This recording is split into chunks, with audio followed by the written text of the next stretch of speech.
Un anno di vita come progetto, una nuova sede per prendere la vera e propria forma di villaggio delle idee e dell'innovazione. Apre ufficialmente la sede del Le Village di Piazza Zanellato a Padova. Si rivolge al territorio e soprattutto ha avuto il consenso, la partecipazione del territorio perché nel village abbiamo come partner la Camera di Commercio, l'Università, l'Incubatore Galileo e l'Associazione degli Industriali. Un villaggio aperto con un direttore denominato sindaco. Il villaggio oggi esiste perché ci sono dentro i suoi abitanti che sono le 34 start-up, i 44 abilitatori e poi le 18 aziende partner che hanno aderito al progetto ancora prima di avere l'immobile, quindi subito hanno creduto in questa attività.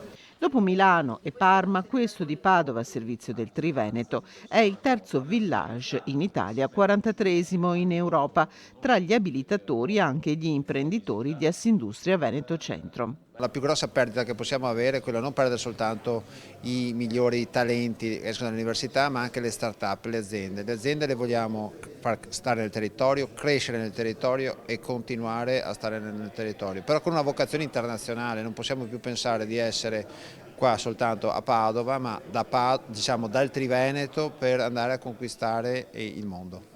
Startup ad alto contenuto di innovazione, quelle presenti nel villaggio, un progetto nato nel periodo della crescita post-pandemia che può contribuire a superare questo difficile momento. Oggi il quadro è un po' mutato, c'è la guerra in corso, c'è l'inflazione, c'è la penuria di materie prime e lungi dall'essere diventato più difficile è diventato più attuale. Abbiamo visto oggi, sperimentato quest'anno tutti, la necessità di fare qualcosa per la siccità, di fare qualcosa per il clima che cambia e lo vediamo, lo sentiamo anche nei progetti delle aziende, quindi crediamo ancora di più di un anno fa in questo progetto.